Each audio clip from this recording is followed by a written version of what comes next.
नमस्ते दोस्तों। पिछले वाले वीडियो में हमने सिंगल फ्लाइट स्टेयरकेस की डिजाइन देखी थी। आज हम देखेंगे डॉग लेग स्टेयरकेस की डिजाइन। तो चलो स्टार्ट करते हैं आज का topic, design of dog leg staircase. अगर आपने चैनल को सब्सक्राइब नहीं किया है तो पहले सब्सक्राइब कर दें और वीडियो को लाइक भी जरूर करें। आपका एक लाइक और एक सब्सक्राइब मुझे और अच्छे से वीडियो बनाने का हौसला देता है। तो आप चैनल को सब्सक्राइब और वीडियो को लाइक जरूर करें। अब स्टार्ट करते हैं आज का topic, design of dog legged staircase. Design a dog-legged staircase in a residential building with clear dimension of staircase area as 2100 mm by 4200 mm. Take riser 150 mm and tread 300 mm. Use M20 concrete and Fe415 grade of steel. Floor height is 2.7 metre. तो यह हमें कुछ condition दी हुई है। सबसे पहले हम planning करेंगे। विड्थ ऑफ स्टेयर एरिया हमें 2100 दिया हुआ है, जो क्लियर डायमेंशन दिया हुआ है, और दो स्टेप के बीच में हम 100 mm का गैप लेते हैं। तो विड्थ ऑफ फ्लाइट होगी 2100 माइनस हम 100 करेंगे, डिवाइड बाय हम 2 करेंगे, तो हमें विड्थ ऑफ फ्लाइट दो साइड की मिल जाएगी। तो यही हमने किया है। विड्थ ऑफ स्टेयर एरिया है 2100 mm। Let clear gap between two step 100 mm। 100 mm gap लिया है, इसीलिए विड्थ ऑफ फ्लाइट होगी 2100 माइनस 100 डिवाइड बाय 2। तो विड्थ ऑफ फ्लाइट होगी 1000 mm। फ्लोर हाइट हमें दी हुई है 2.7 मीटर यानी कि 2700 mm। राइजर दिया हुआ है 150 mm। नंबर ऑफ राइजर्स होंगे फ्लोर हाइट डिवाइड बाय हम राइजर करेंगे। फ्लोर हाइट है 2700 mm डिवाइड बाय हम राइजर करेंगे जो है 150 mm। तो हमें नंबर ऑफ राइजर्स मिलेंगे 18। डॉग लेग्ड स्टेयर है, इसीलिए दो फ्लाइट होगी। डॉग लेग्ड स्टेयर का क्रॉस सेक्शन आपको दिखा देता हूं। पहले लैंडिंग होती है, उसके बाद फ्लाइट होता है, फिर लैंडिंग होती है, फिर इस लैंडिंग से ऊपर फ्लाइट जाएगी और फिर लैंडिंग होगी, यानी कि दो फ्लाइट होगी।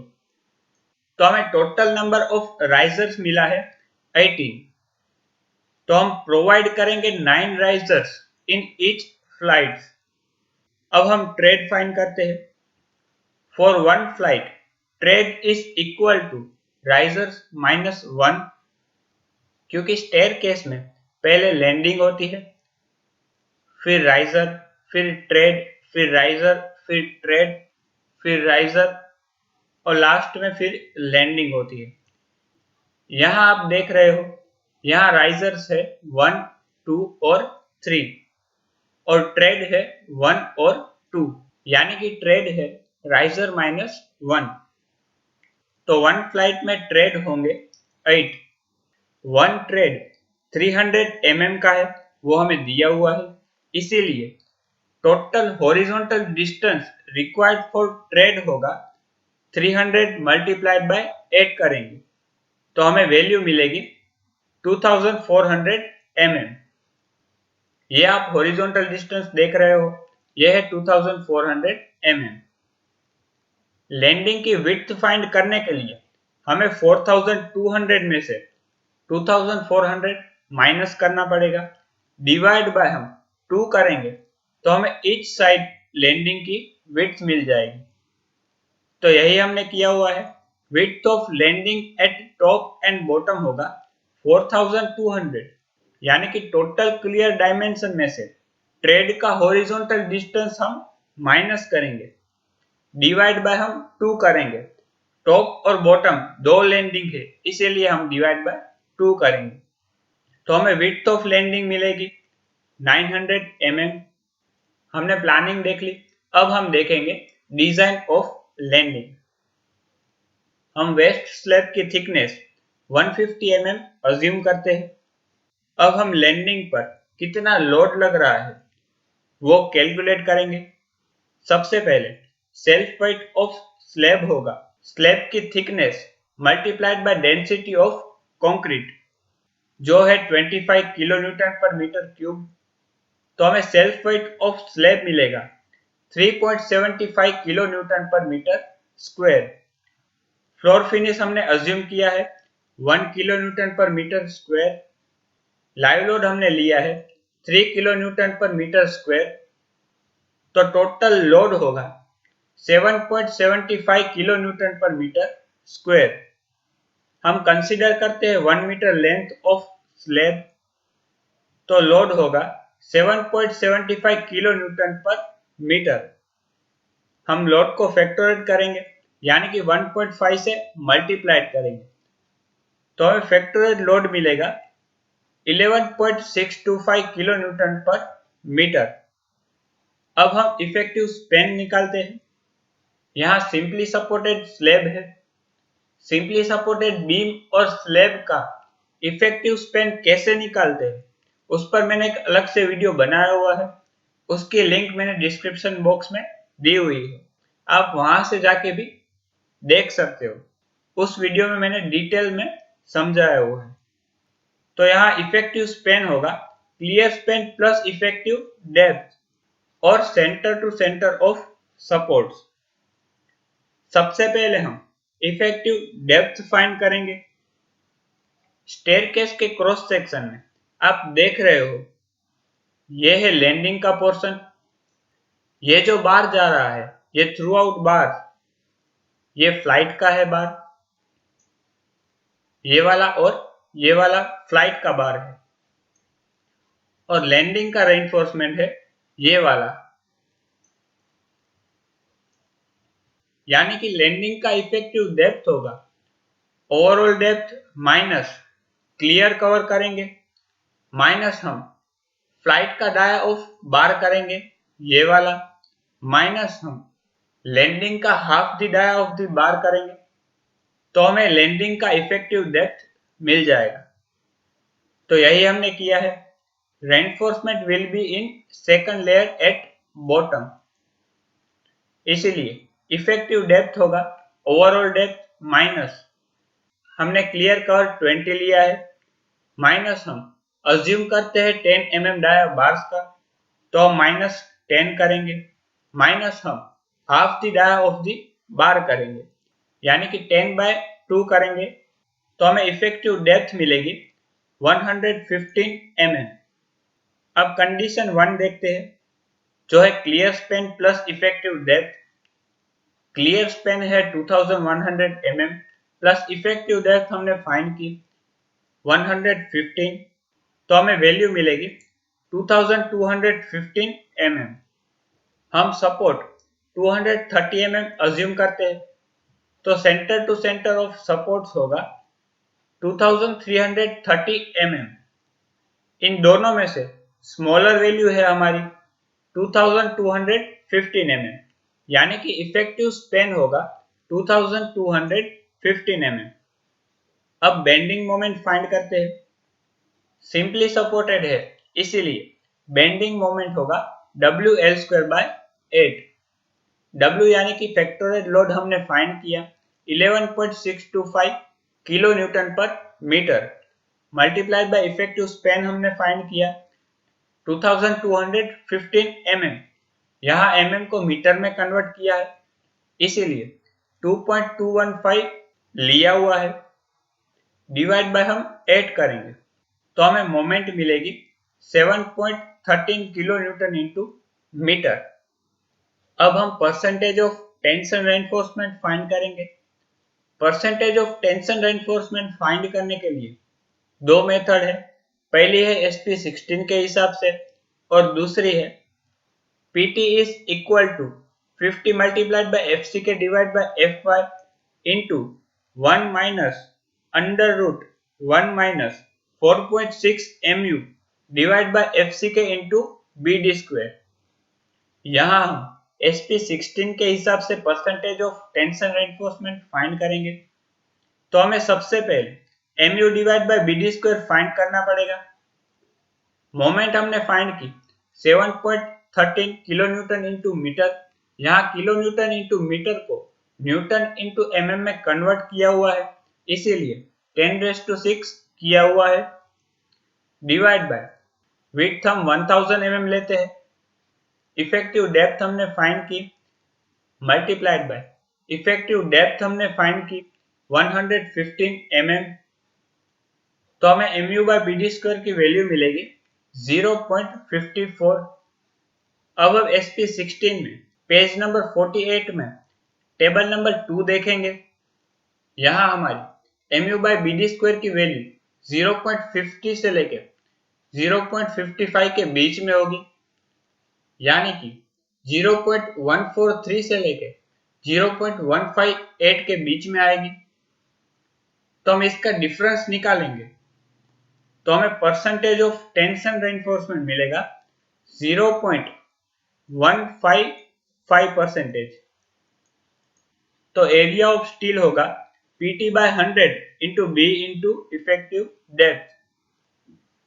परसेंटेज ऑफ टेंशन रेनफोर्समेंट यानी कि PT हमने फाइंड किया 0.155% divide by 100 multiplied by 1000 multiplied by effective depth जो है 115 mm।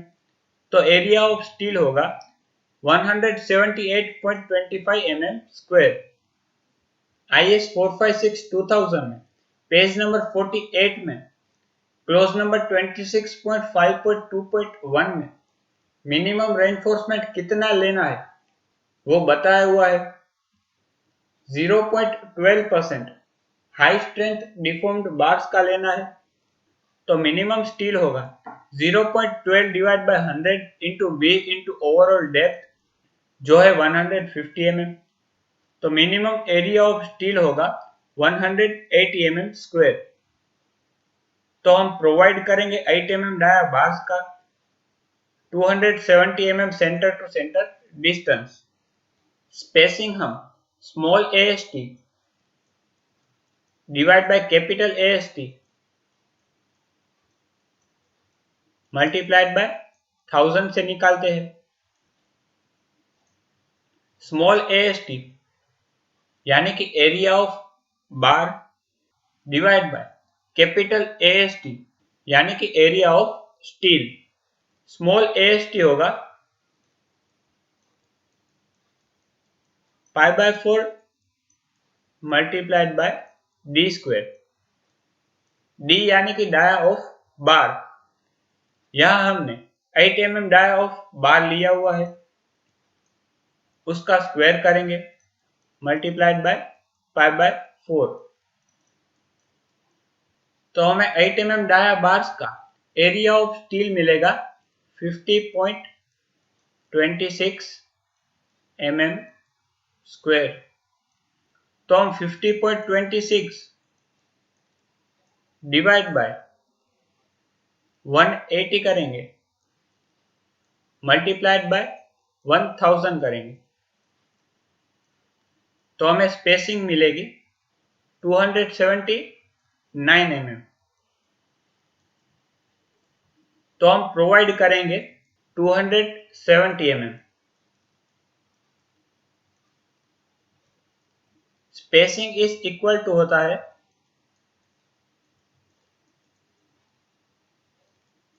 Small AST divide by capital AST multiplied by 1000।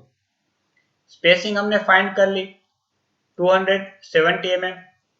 Small AST हमने फाइंड किया 50.26 mm square divide by capital AST अब हमें फाइंड करना है मल्टीप्लाइड बाय 1000 करेंगे तो हमें कैपिटल AST मिलेगा 186 mm स्क्वायर जो 8 mm डाया बार्स और 200 mm centre to centre distance का एरिया ऑफ स्टील है। अब हम चेक फॉर शियर करते हैं। IS 456-2000 में पेज नंबर 72 में नॉमिनल शियर स्ट्रेस यानी कि टाउ V होगा VU divide by B into D। VU यानी कि shear force due to design load, यानी कि शियर फोर्स होगा W इंटू L divide by 2, WL by 2। W यानी कि फैक्टोरेज लोड हमने फाइंड किया था 11.625, मल्टीप्लाइड बाय इफेक्टिव स्पैन हमने फाइंड किया था 2.215 मीटर, डिवाइड बाय हम 2 करेंगे तो हमें शियर फोर्स मिलेगा 12.87 किलो न्यूटन। तो शियर फोर्स की वैल्यू हम यहाँ पुट करेंगे, किलो न्यूटन को यहाँ न्यूटन में कन्वर्ट किया हुआ है, इसीलिए 10⁻³ किया हुआ है, divide by 1000 multiplied by effective depth जो है 115 mm। तो हमें नॉमिनल शियर स्ट्रेस यानी कि टाउ वी मिलेगा 0.112 न्यूटन पर mm square. Nominal shear stress हमने फाइंड कर लिया। अब हम design shear strength of concrete यानी कि टाउ सी फाइंड करेंगे, जो हमें IS 456-2000 में पेज नंबर 73 में मिलेगा। उसके लिए सबसे पहले हमें 100 multiplied bye AST divide by B into D find करना होगा, जो था 0.155%। तो हमें टेबल नंबर 19 से design shear strength of concrete यानी कि टाउ सी मिलेगा 0.284 न्यूटन पर mm स्क्वायर। यहाँ नॉमिनल शियर स्ट्रेस यानी कि tau v design shear strength of concrete यानी कि टाउ सी से कम है, यानी कि वैल्यू ओके है। अब हम चेक फॉर डिफ्लेक्शन करते हैं, जो हमें IS 456-2000 में पेज नंबर 37 और 38 से मिलेगा। यहाँ सिंपली सपोर्टेड है, इसीलिए L/D का रेशियो होगा 20 multiplied bye modification factor for Fe 415 and percentage of tension reinforcement 0.155% है।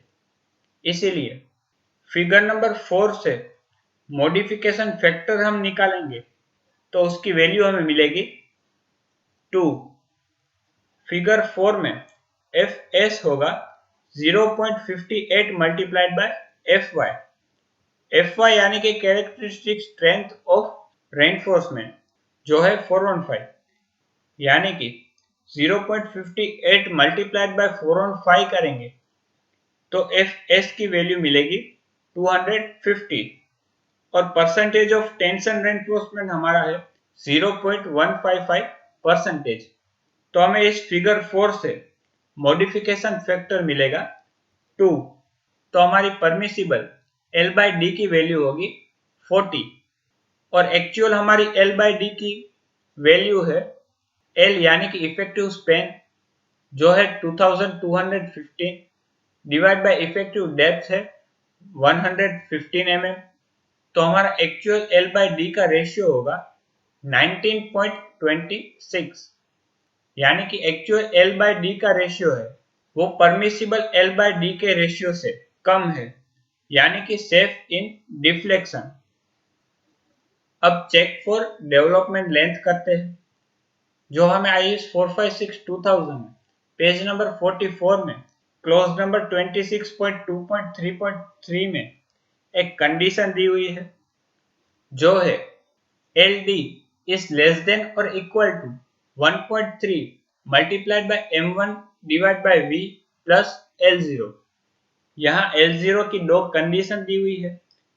फर्स्ट है L0 is limited to the effective depth of the member और दूसरी है 12 into dia whichever is greater, यानी कि इन दो कंडीशन में से जो ज्यादा वैल्यू होगी वो होगा L0।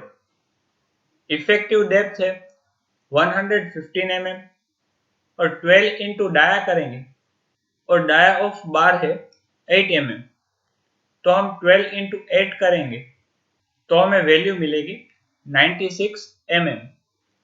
इन दोनों में से लार्जर वैल्यू है हमारी 115 mm। Percentage of tension reinforcement है हमारे पास 0.155%। SP16 पेज नंबर 48 से mu/BD² की वैल्यू मिलेगी 0.54। तो हमें mu की वैल्यू मिलेगी 7.14 multiplied by 10⁶ Newton into mm। Shear force हमने फाइंड किया था 12.87 किलो न्यूटन।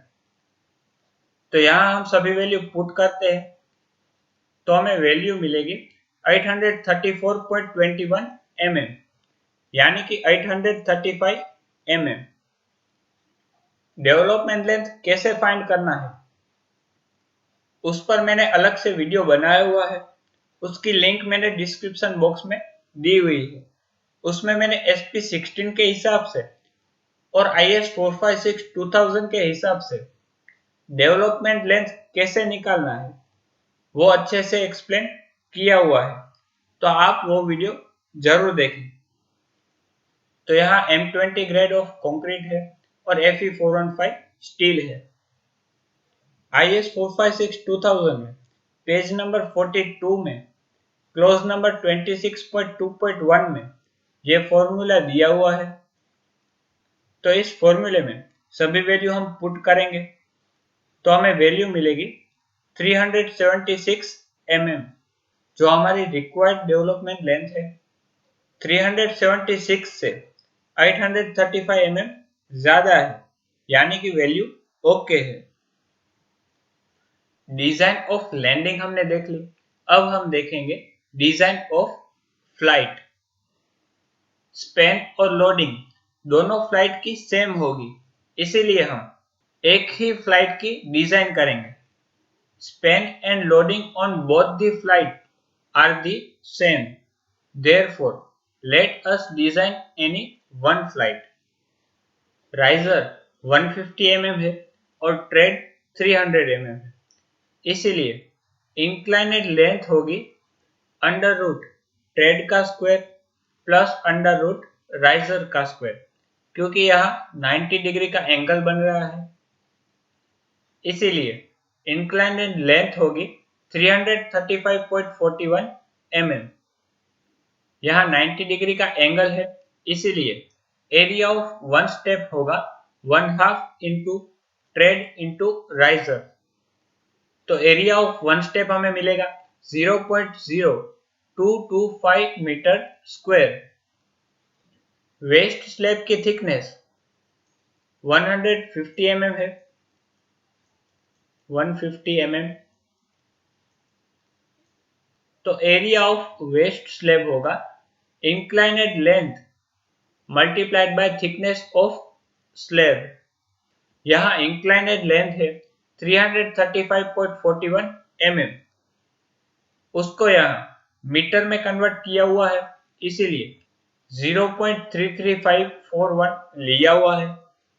तो एरिया ऑफ वेस्ट स्लैब होगा 0.05031 मीटर स्क्वायर, यानी कि टोटल एरिया होगा 0.073 metre square.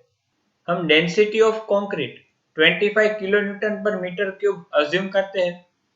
Dead load for step section for 1 metre width and 300 mm plan length होगा total area multiplied by density of concrete.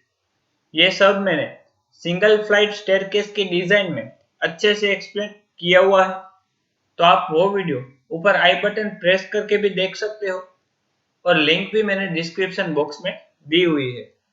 तो यहाँ plan length होगी 1.825 kilo newton पर metre.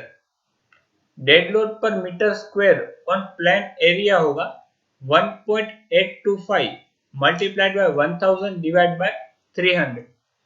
तो हमें वैल्यू मिलेगी 6.083 किलो न्यूटन पर मीटर स्क्वायर। ये राइजर है और ये ट्रेड है और ये है 1 मीटर विड्थ।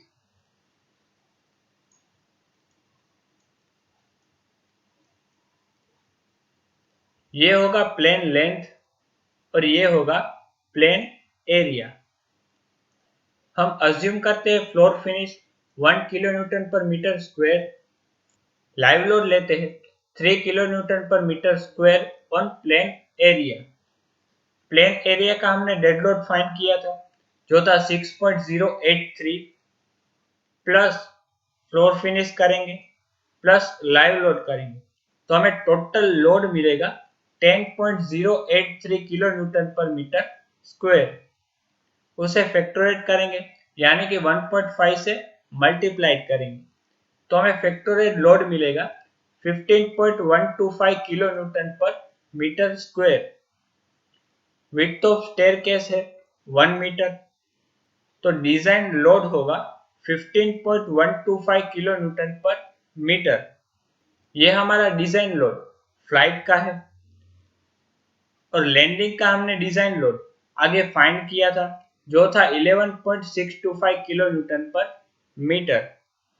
IS 456-2000 में क्लोज नंबर 33.1 में पेज नंबर 63 में एक कंडीशन दी हुई है, जो है where spanning onto the edge of a landing slab which spans parallel with the risers a distance equal to the going of the stairs plus at each and either half the width of the landing or 1 meter whichever is smaller। यानी कि landing की जो width है उसका हम half करेंगे और 1 metre करेंगे। उन दोनों में से जो स्मॉलर वैल्यू होगी वो हम लेंगे। यहाँ लैंडिंग की विड्थ है 900 mm यानी कि 0.9 डिवाइड बाय हम 2 करेंगे तो हमें वैल्यू मिलेगी 0.45 मीटर, जो 1 मीटर से कम है। उसी तरह दूसरी लैंडिंग का भी स्पेन होगा 0.45 मीटर, यानी कि टोटल स्पेन होगा going plus x plus y। यहाँ गोइंग है 2400 प्लस 0.45 करेंगे इस लैंडिंग का और 0.45 करेंगे ये वाली लैंडिंग का, तो हमें इफेक्टिव स्पेन मिल जाएगा। तो यही हमने किया है। तो हमारा स्पेन होगा 3.3 मीटर। अब हम रिएक्शंस फाइंड करते हैं। सबसे पहले हमने लैंडिंग का डिजाइन लोड फाइंड किया, जो है 11.625 किलो न्यूटन पर मीटर और वो 0.45 मीटर पर लग रहा है। और दूसरा हमने फाइंड किया फ्लाइट का डिजाइन लोड, जो था 15.125 किलो न्यूटन पर मीटर और वो 2.4 मीटर पर लग रहा है। यहाँ रिएक्शन RA और RB होगा W/2। W यानी कि टोटल लोड डिवाइड बाय हम 2 करेंगे तो हमें रिएक्शन RA और RB की वैल्यू मिल जाएगी। यहाँ इस लैंडिंग पर 11.625 किलो न्यूटन पर मीटर लोड लग रहा है, मल्टीप्लाइड बाय हम 0.45 करेंगे क्योंकि 0.45 मीटर पर लग रहा है, प्लस हम 15.125 मल्टीप्लाइड बाय 2.4 करेंगे क्योंकि 2.4 मीटर पर लग रहा है, प्लस हम 11.625 मल्टीप्लाइड बाय 0.45 करेंगे, यानी कि हम 11.625 मल्टीप्लाइड बाय 0.9 मीटर करेंगे प्लस 15.125 मल्टीप्लाइड बाय 2.4 करेंगे डिवाइड बाय हम 2 करेंगे तो हमें रिएक्शन RA और RB की वैल्यू मिल जाएगी। यही हमने किया है। तो रिएक्शन हमें मिला 23.38 किलो न्यूटन। यहाँ बेंडिंग मोमेंट सेंटर पर मैक्सिमम होगा। सेंटर पर बेंडिंग मोमेंट मैक्सिमम लग रहा है, इसीलिए मोमेंट होगी reaction multiplied by total length bye 2, क्योंकि ये डिस्टेंस है L/2। रिएक्शन क्लॉकवाइज लग रहा है, इसीलिए हम प्लस लेंगे। यहाँ लैंडिंग का लोड 11.625 किलोन्यूटन पर मीटर लग रहा है। उसकी वजह से मोमेंट एंटी क्लॉकवाइज होगी, तो हम माइनस लेंगे 11.625 मल्टीप्लाइड बाय, वो 0.45 मीटर पर लग रहा है, इसीलिए 0.45 मीटर लेंगे, मल्टीप्लाइड बाय सेंटर से उसका सेंटर तक लोड जो होगा 2.4 divide by 2 plus 0.45 divide by हम 2 करेंगे, तो हमें ये वाला डिस्टेंस मिल जाएगा, प्लस हम 0.45 डिवाइड बाय 2 करेंगे, तो हमें यहां से लेके सेंटर तक का डिस्टेंस मिल जाएगा। अब यहाँ फ्लाइट के कारण 15.125 किलोन्यूटन पर मीटर लोड लग रहा है, वो भी एंटी क्लॉकवाइज पर लग रहा है, इसीलिए माइनस हम 15.125 करेंगे, मल्टीप्लाइड वो 1.2 मीटर पर लग रहा है, यहां से यहां तक का डिस्टेंस 1.2 है, इसीलिए 1.2 करेंगे, मल्टीप्लाइड बाय उसका सेंटर होगा 1.2 डिवाइड बाय 2, यानी कि 1.2 डिवाइड बाय 2 करेंगे, तो हमें maximum bending moment at centre मिल जाएगा। तो यही हमने किया है, तो हमें मोमेंट मिली 25.69 kilo newton into metre. SP16 में पेज नंबर 10 में टेबल नंबर C से ये हमें वैल्यू मिलेगी, क्योंकि Fe415 स्टील है हमारे पास, इसीलिए 0.138 FCK इंटू BD स्क्वायर होगा।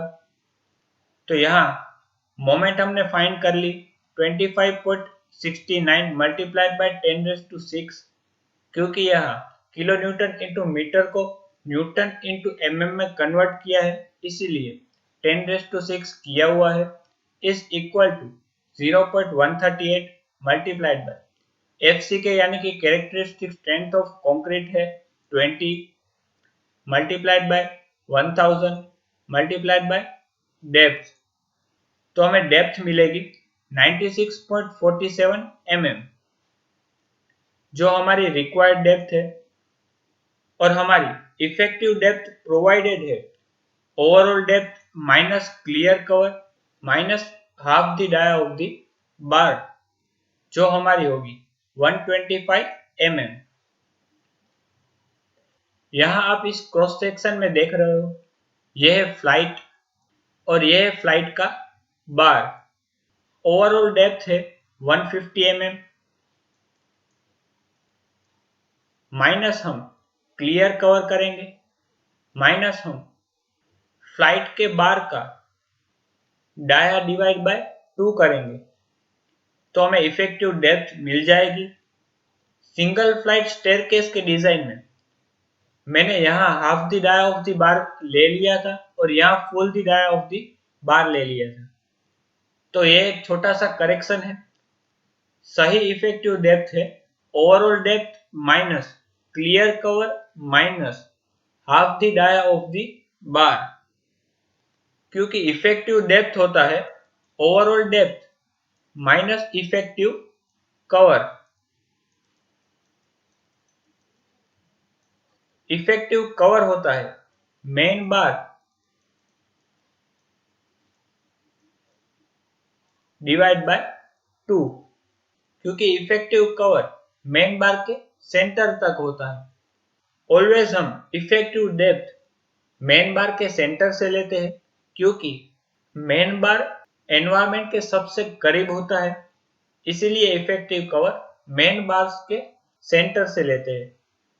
तो ये छोटा सा करेक्शन आप कर लेना, इससे ज्यादा फर्क नहीं पड़ेगा, पर आपको सही वैल्यू पता होनी चाहिए। तो हमने रिक्वायर्ड इफेक्टिव डेप्थ से ज्यादा ही इफेक्टिव डेप्थ प्रोवाइड की हुई है। अब हम मेन स्टील ऑफ फ्लाइट देखते हैं। लैंडिंग में हमने स्टील फाइंड किया, उसी तरह mu/bd² करेंगे तो हमें वैल्यू मिलेगी 1.644। यहाँ मोमेंट हमने आगे फाइंड कर ली और इफेक्टिव डेप्थ है 125, तो हमें परसेंटेज ऑफ टेंशन रेनफोर्समेंट मिलेगा 0.51%। उसके हिसाब से एरिया ऑफ स्टील होगा 637.5 mm²। तो हम प्रोवाइड करेंगे 10 mm डाया बार्स का 120 mm centre to centre spacing. Spacing कैसे निकालते हैं वो आगे हमने देख लिया है। तो 10 mm डाया बार्स का और 120 mm centre to centre distance का एरिया ऑफ स्टील होगा 654 mm²। ये मेन स्टील हमने देखा। अब हम देखते हैं डिस्ट्रीब्यूशन स्टील। IS 456-2000 में पेज नंबर 48 में मिनिमम स्टील कितना परसेंट लेना है वो हमने आगे देखा। तो यहाँ हम 0.12% मिनिमम रेनफोर्समेंट लेते हैं तो एरिया ऑफ डिस्ट्रीब्यूशन स्टील होगा 180 mm²। तो हम प्रोवाइड करेंगे 8 mm डाया बार्स का और 270 mm centre to centre distance. हमने आगे लैंडिंग में देखा, उसी तरह चेक फॉर शियर करेंगे तो यहाँ nominal shear stress tau v की वैल्यू हमें मिलेगी 0.19 न्यूटन पर mm² और design shear strength of tau c की वैल्यू हमें मिलेगी 0.49 न्यूटन पर mm²। IS 456-2000 में पेज नंबर 72 में क्लोज नंबर 40.2.1.1 में एक कंडीशन दी हुई है जो है for solid slabs the design shear strength for concrete shall be tau c into k where k has the value given below। यानी कि k की वैल्यू ये टेबल में दी हुई है। यहाँ ओवरऑल डेप्थ ऑफ स्लैब है 150 mm हमारी, इसीलिए k की वैल्यू होगी 1.30, यानी कि k इंटू टाउ सी करेंगे तो हमें वैल्यू मिलेगी 0.64 न्यूटन इंटू mm²। तो यहाँ tau v is less than k into tau c है, यानी कि वैल्यू ओके है। आगे हमने देखा उसी तरह चेक फॉर डेवलपमेंट लेंथ करेंगे तो यहाँ L0 की वैल्यू होगी 125 mm। मोमेंट और शियर फोर्स हमने फाइंड कर लिया है तो हमें वैल्यू मिलेगी 1553.44 mm, जो 470 mm से ज्यादा है, यानी कि वैल्यू ओके है। यह है स्टेयरकेस का क्रॉस सेक्शन। यहाँ फ्लाइट का मेन बार है 10 mm डाया बार्स का और 120 mm centre to centre distance और डिस्ट्रीब्यूशन स्टील है 8 mm डाया बार्स और 270 mm centre to centre distance. उसी तरह दूसरे फ्लाइट का भी एरिया ऑफ स्टील यही होगा। ओवरऑल डेप्थ ऑफ लैंडिंग है 150 mm। फ्लाइट का मेन बार यहां से लेके लैंडिंग तक होगा, यहां तक, और लैंडिंग का रेनफोर्समेंट बार हमने फाइंड किया था जो था 8 mm डाया बार्स का और 270 mm centre to centre distance पर। तो यही था आज का important topic.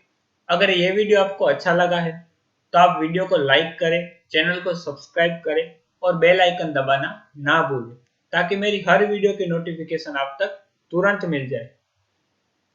Thank you for watching.